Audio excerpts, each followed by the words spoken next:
Halo Sobat Tutor, selamat datang kembali di channel tutor kita. Ketika Sobat memutuskan menjadi seorang content creator atau seorang YouTuber, Sobat akan mengambil banyak peran sekaligus, kecuali ketika Sobat membuat sebuah channel, itu Sobat telah memiliki tim, baik itu 2 orang atau lebih. Tentu, beberapa tugas tadi bisa Sobat bagi dengan tim Sobat. Nah, bagaimana bila kita hanya seorang diri dalam membuat channel tersebut? Peran apa aja yang akan kita ambil? Yang pertama, Sobat akan menjadi seorang pemikir ide sebuah konten. Yang kedua, akan menjadi penulis skrip. Ketiga, akan menjadi videografer. Yang keempat, menjadi aktor. Yang kelima, akan menjadi editor. Dan yang terakhir, Sobat akan menjadi promotor konten Sobat. Kita akan rinci poin-poin tersebut satu demi satu. Poin pertama, menjadi pemikir ide konten. Sebenarnya tanpa Sobat sadari, ketika Sobat membuat sebuah akun channel YouTube, seperti video yang telah kita buat sebelumnya, itu sebenarnya Sobat sudah mempunyai ide dari sebuah konten secara kasar, atau masih gambaran umum dari konten yang akan Sobat buat.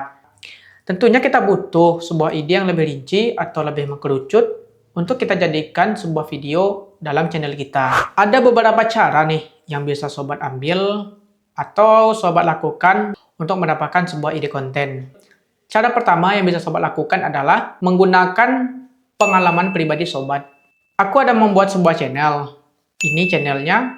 Dalam channel ini, aku tuh membuat konten yang menceritakan berbagai pengalaman pribadi yang telah aku lewati.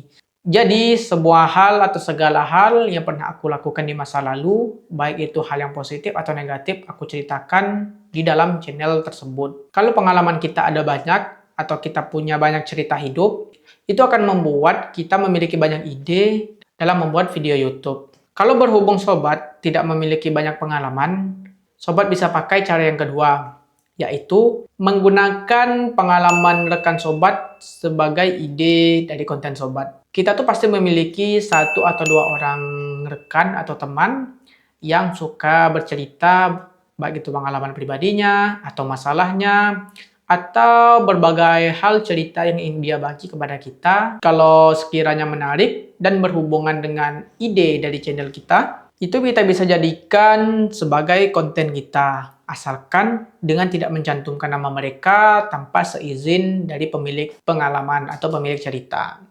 Karena takutnya nanti itu akan mengganggu privasi mereka dan mereka kurang merasa nyaman karena merasa rahasia mereka dibocorkan kepada orang banyak.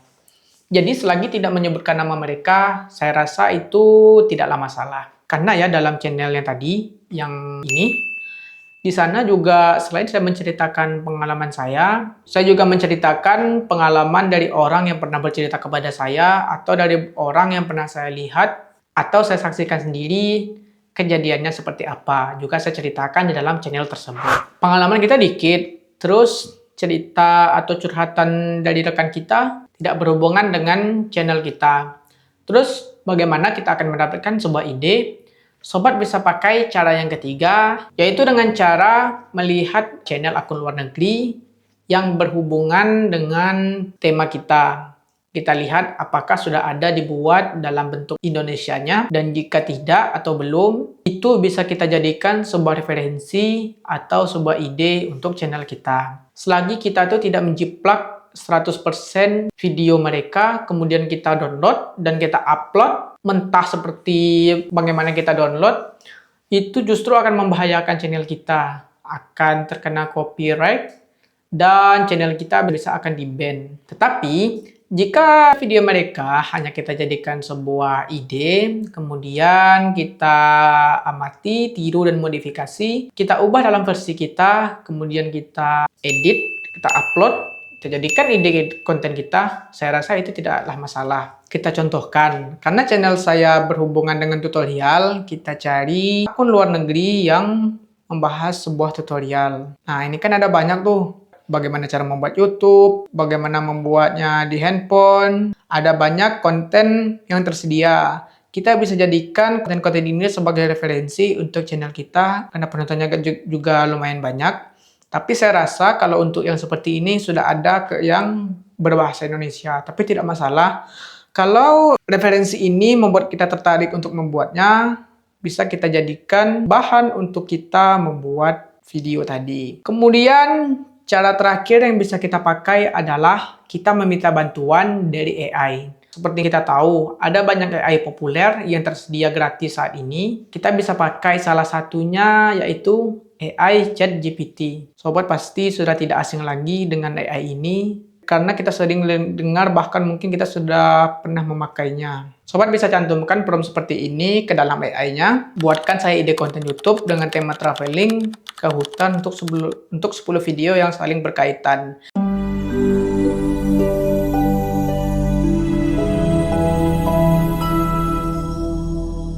Kalau sobat mencantumkan informasinya lebih lengkap ke dalam AI-nya atau lebih rinci lagi, konten seperti apa yang ingin sobat buat itu lebih bagus. Karena semakin lengkap idenya, semakin bagus juga informasi yang akan diberikan oleh AI tadi. Nah, setelah kita klik nanti itu akan diberikan 10 referensi, karena tadi kita minta 10 ya, yang bisa kita jadikan untuk ide channel kita.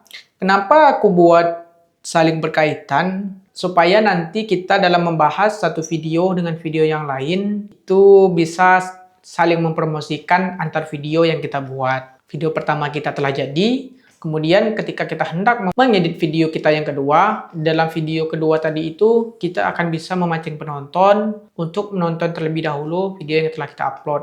Atau nantikan di video yang kita yang ke-6, ke-7, atau yang ke-10, sambil bisa kita promosikan video kita yang dari episode yang pertamanya. Itu tujuannya kenapa aku minta saling berkaitan. Ide-ide tersebut bisa sobat copy dan sobat simpan terlebih dahulu ke dalam file atau ke dalam Microsoft Office sobat. Kita salin saja ya sobat. Kita simpan supaya tidak hilang. Dari keempat cara ini, pilihlah salah satu yang memungkinkan untuk sobat dalam menemukan idenya. Atau dipakai dua juga tidak masalah. Yang penting, cara apapun yang sobat pakai bisa membantu sobat dalam menemukan sebuah ide. Langkah kedua yang akan kita lakukan setelah memiliki ide adalah menulis sebuah skrip. Tujuan dari penulisan skrip ini supaya video yang akan kita ambil nanti itu lebih teratur dan terarah. Kalau sobat hanya mengandalkan ingatan tanpa skrip, takutnya nanti ketika sobat dalam tag video, ide-ide yang bagus atau brilian tadi justru malah kelupaan. Makanya, ada langkah lebih baiknya kita tulis atau kita ketik dalam bentuk skrip. Kalau sobat sudah terbiasa menjabarkan ide yang ada di dalam kepala sobat menjadi sebuah kata-kata yang bagus, itu artinya sobat hanya perlu membuat poin-poin yang akan sobat jabarkan. Nanti ketika sobat membuat video, cukup melihat poin apa yang akan sobat bahas. Namun beda cerita, bila sobat tidak terbiasa atau kurang pandai menggambarkan isi kepala dalam bentuk kata-kata dan mengalami kesulitan ketika bercerita, itu baiknya sobat membuat skrip secara lengkap.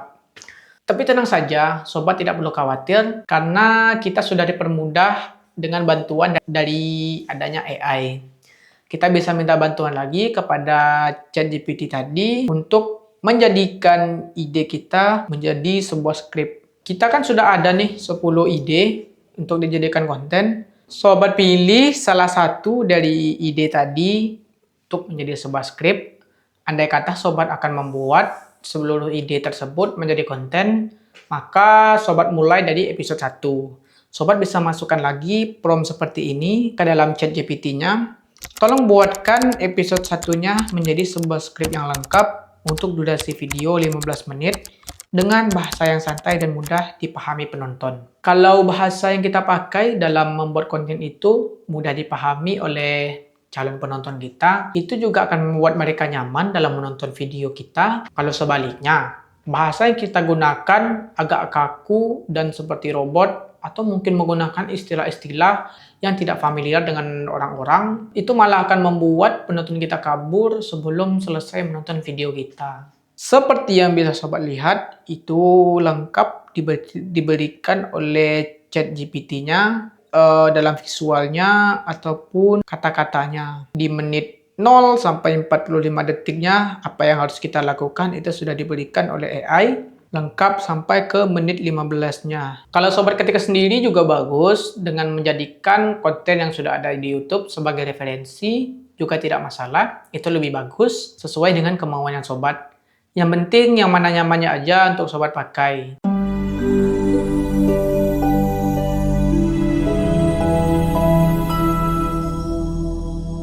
Videografer dan aktor.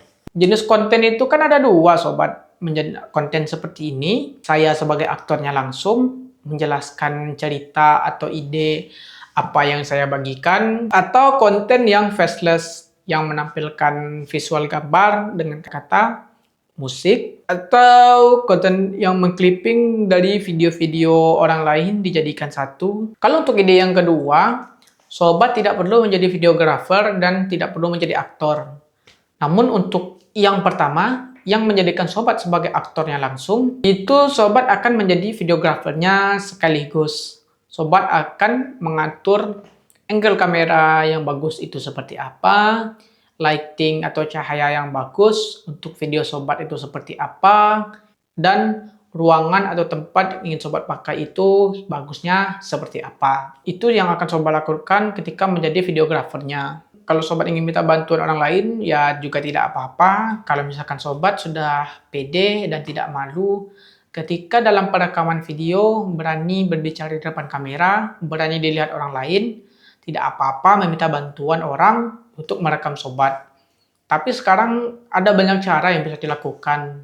Kita sendiri pun bisa melakukannya karena ada tripod atau monopod yang bisa kita gunakan. Untuk videonya, sobat tidak perlu memaksakan semisal belum punya kamera yang bagus. Pasti dari kita untuk zaman sekarang itu udah punya handphone. Kita manfaatkan saja alat apa yang kita punya. Jadi tidak kita jadikan alasan untuk menunda kita dalam membuat konten. Tujuannya juga kalau kita memanfaatkan barang apa yang ada. Jadi kita karena posisinya masih belajar, kita manfaatkan waktu tersebut menggunakan alat yang sederhana, belajar berbagai fitur yang tersedia untuk kita, sehingga nanti bila konten kita sudah bagus, sudah mendapatkan penonton, sudah dimonetisasi oleh YouTube dan sudah punya penghasilan, kita sudah mampu membeli alat-alat yang dibutuhkan, kita nanti ketika ketemu barangnya sudah memiliki sedikit pengalaman menggunakan alat yang lama. Jadi tidak usah sobat paksakan bila masih belum punya. Namun kalau sobat ingin sedikit berkorban, tidak apa-apa sobat sedikit berinvestasi untuk masa depan sobat juga. Misalkan untuk menjaga audionya lebih bagus, sobat beli mic, tidak perlu yang mahal. Yang ratusan ribu juga ada yang bisa sobat pakai. Membeli lighting atau lampu untuk penerangan kamar sobat, membeli background seperti ini, atau mau diganti background yang lain tidak masalah. Kalau kamar sobat juga sudah estetik, tidak masalah juga, pakai aja itu langsung kan, itu lebih bagus. Kalau kita punya uang lebih, uang dingin, bisa kita manfaatkan untuk investasi barang dalam kita membuat konten. Namun, bila belum punya dan kebetulan pas-pasan, kita manfaatkan saja barang apa yang kita punya. Toh kita juga masih belajar, dan belum sepenuhnya menjadi profesional. Kemudian untuk menjadi aktor, kalau pengalaman aku ketika pertama kali konten seperti ini menghadap di depan kamera itu ada sedikit masalah karena sebelumnya tidak punya pengalaman sama sekali. Ketika kameranya dinyalakan, idenya kan tadi itu udah ada, udah tahu mau buat apa. Namun ketika kameranya dinyalakan, seketika ide-ide tersebut langsung buyar, langsung hilang dalam kepala, dan tidak tahu mau melakukan apa. Makanya aku menyarankan untuk sobat membuat skrip supaya nanti ketika hal ini terjadi, sobat tinggal membaca skrip yang sobat buat tadi. Namun aku tidak menyerah di situ. Di dalam channel ini bisa sobat lihat itu bagaimana dari awal aku belajar bicara di depan kamera di hari pertama sampai ke hari terakhir aku mengupload secara perlahan namun pasti. Kalau kita sering berlatih dan tetap konsisten, kita akan terbiasa dan tidak lagi malu ketika kita bicara di depan kamera. Memang agak lucu ya sobat, padahal yang kita lihat ini hanya benda mati, tidak bisa mengkoreksi ketika kita salah, tidak bisa berbicara atau berkomentar dengan penampilan kita yang mungkin agak buruk. Tapi kenapa ketika kita melihat kamera ini justru membuat kita ciut dan seperti ada yang memperhatikan, sehingga membuat mental kita down dan justru malah malu-malu. Makanya, sobat hanya perlu latihan terus-menerus dan tetap konsisten supaya terbiasa. Ide kita sudah punya, skrip sudah kita buat, terus videonya sudah kita ambil. Ini semua belumlah menjadi sebuah konten untuk kita upload ke dalam YouTube. Karena masih berupa mentahan, perlu sedikit sentuhan akhir yang perlu sobat lakukan. Disinilah peran selanjutnya yang akan sobat ambil, yaitu sobat akan menjadi seorang editor. Muncul permasalahan, kita tidak pandai atau belum pernah sama sekali mengedit video. Itu tidaklah masalah sobat. Untuk sekarang, aplikasi-aplikasi untuk edit video itu sudah tersedia sangat banyak, baik itu di laptop atau di handphone. Bisa sobat pilih salah satu, seperti yang aku pakai ini, yaitu CapCut. Selain fiturnya mudah, tentu ramah untuk pemula. Ini tidak promosi sobat. Bisa juga sobat pakai aplikasi lain. Kalau dulu aku juga pernah pakai KineMaster. Sobat pilih salah satu aplikasinya. Pelan sobat pelajari mengedit pakai aplikasi tersebut, sehingga seiring berjalannya waktu akan membuat sobat terbiasa dan menjadi pandai dalam menggunakan aplikasi edit tersebut. Jadi tak masalah kalau sobat tidak memiliki pengalaman atau tidak pandai dalam mengedit video. Ya, namanya orang yang baru pertama kali terjun atau pertama kali menggunakan, tidak ada yang langsung jago ya sobat. Ada yang namanya proses. Disitulah yang akan membedakan kita, mana orang yang betul sungguh-sungguh dan mana orang yang hanya sekedar mau. Konten telah selesai kita edit, kemudian kita upload. Apakah selesai sampai di sana? Ada langkah terakhir yang perlu kita lakukan terhadap konten yang sudah kita buat. Promosi. Itu sih sebenarnya tergantung pilihan sobat. Apakah sobat ingin channel sobat berkembang secara alami namun membutuhkan sedikit waktu, atau ingin sobat bantu dengan cara mempromosikannya? Ini kita contohkan saja dengan channel yang sekarang sobat lihat. Itu kan tidak ada sentuhan promosi sama sekali. Ini hanya mengandalkan alami dari YouTube. Ini ada 2 konten yang sudah pernah aku upload. Ada penontonnya 16 orang dan 6 orang. Sama sekali tidak ada aku promosikan. Ketika penguploadan video yang pertama kemarin tuh dapat 1 orang subscriber. Artinya aku sudah mempunyai seorang penonton untuk channel ini. Memang sih kalau kan nampaknya agak kecil ya sobat, cuma ada 16 orang atau 6 orang. Namun itu kalau untuk channel kita yang baru netas, angka yang cukup lumayan. Bahkan ada beberapa akun, termasuk akun aku, ketika mengupload video, itu bahkan sudah 3 hari atau 4 hari masih 0 view. Belum ada yang nonton sama sekali. Namun kalau sobat ingin membantu dengan cara promosi, itu bisa sobat lakukan dengan yang pertama, link yang sobat sudah dapat tadi bisa sobat promosikan melalui Instagram, melalui Facebook, melalui WA, dan berbagai sosial media yang bisa sobat pakai. Kemudian sobat salin link tersebut dan bagikan, atau sobat langsung bagikan kepada teman sobat di WA satu persatu juga tidak masalah. Yang terpenting ketika membagikan link tersebut, janganlah sobat meminta paksa orang mensubscribe channel sobat kalau menurut mereka itu tidak sesuai dengan selera mereka. Alasannya apa? Kalau yang mensubscribe channel kita itu berdasarkan perasaan tidak enak tadi, mereka paling hanya menonton satu video yang kita bagikan tadi. Setelah nanti kita upload konten yang lain, karena mereka tidak tertarik atau tidak sesuai selera mereka, mereka tidak akan kembali lagi untuk menonton. Atau sobat ingin cara pintas nih, sobat lakukan saling subscribe dengan kreator lain yang mungkin dalam 2 atau 3 video berikutnya kalian akan masih saling menonton, namun ketika tidak lagi berhubungan atau tidak lagi saling kontak, sobat tetap mengupload, rekan sobat tetap mengupload, mungkin kalian juga tidak akan saling menonton lagi karena merasa sudah cukup di 2 atau 3 video tadi. Ini yang agak bahaya. Kalau subscriber kita didapatkan dari hasil seperti itu, nanti tuh ketika kita mengupload video, kan orang pertama yang diberitahu itu subscriber kita. Masuk notif ke HP mereka atau ke laptop mereka, kemudian mereka hapus dan tidak tertarik, pihak YouTube akan membacanya konten kita itu tidak menarik atau tidak bagus. Alasannya, karena ketika diberikan kepada penonton kita atau pelanggan kita, mereka sama sekali tidak mengklik atau bahkan tidak tertarik, yang beranggapan bahwa konten kita itu tidak bagus. Makanya, link-link yang kita bagikan tadi atau orang-orang yang kita minta untuk nonton tadi, kalau mereka suka, boleh mereka subscribe, kalau tidak, ya tidak usah. Jadinya nanti subscriber atau orang yang men-sub channel kita itu orang-orang yang menyukai konten kita. Sehingga ketika kita mau upload video kita yang berikutnya, mereka akan datang sendiri dan menonton video kita. Jadi saya tidak mensarankan sobat untuk saling sub atau memaksa orang lain mensubscribe channel sobat. Cara terakhir yang bisa sobat pakai adalah dengan mempromosikannya lewat dari YouTube sendiri.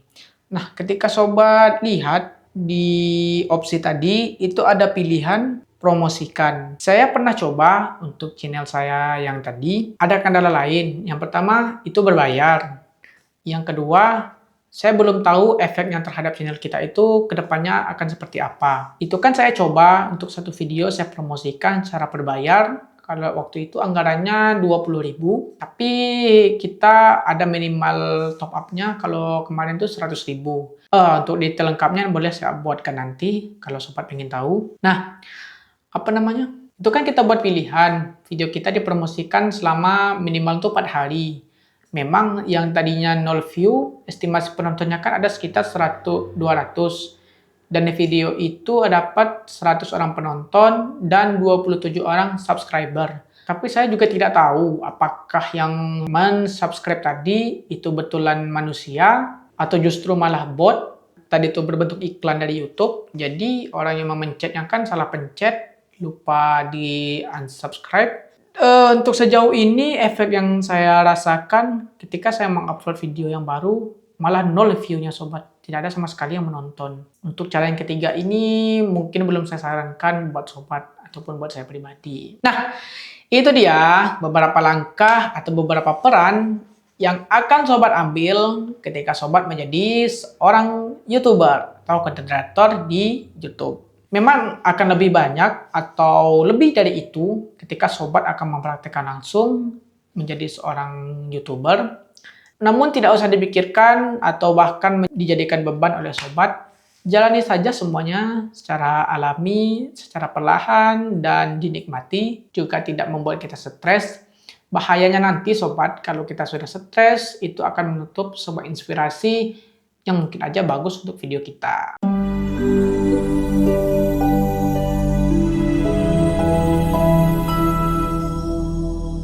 Ya, mungkin cukup sekian video kali ini. Terima kasih untuk sobat yang sudah nonton sampai akhir. Di video yang berikutnya, aku akan buatkan tutorial bagaimana caranya mengupload sebuah video ke dalam YouTube. Sekalian dengan tutorial-tutorial yang lain. Oke sobat, terima kasih. Sampai bertemu lagi di tutor kita yang selanjutnya. Dadah!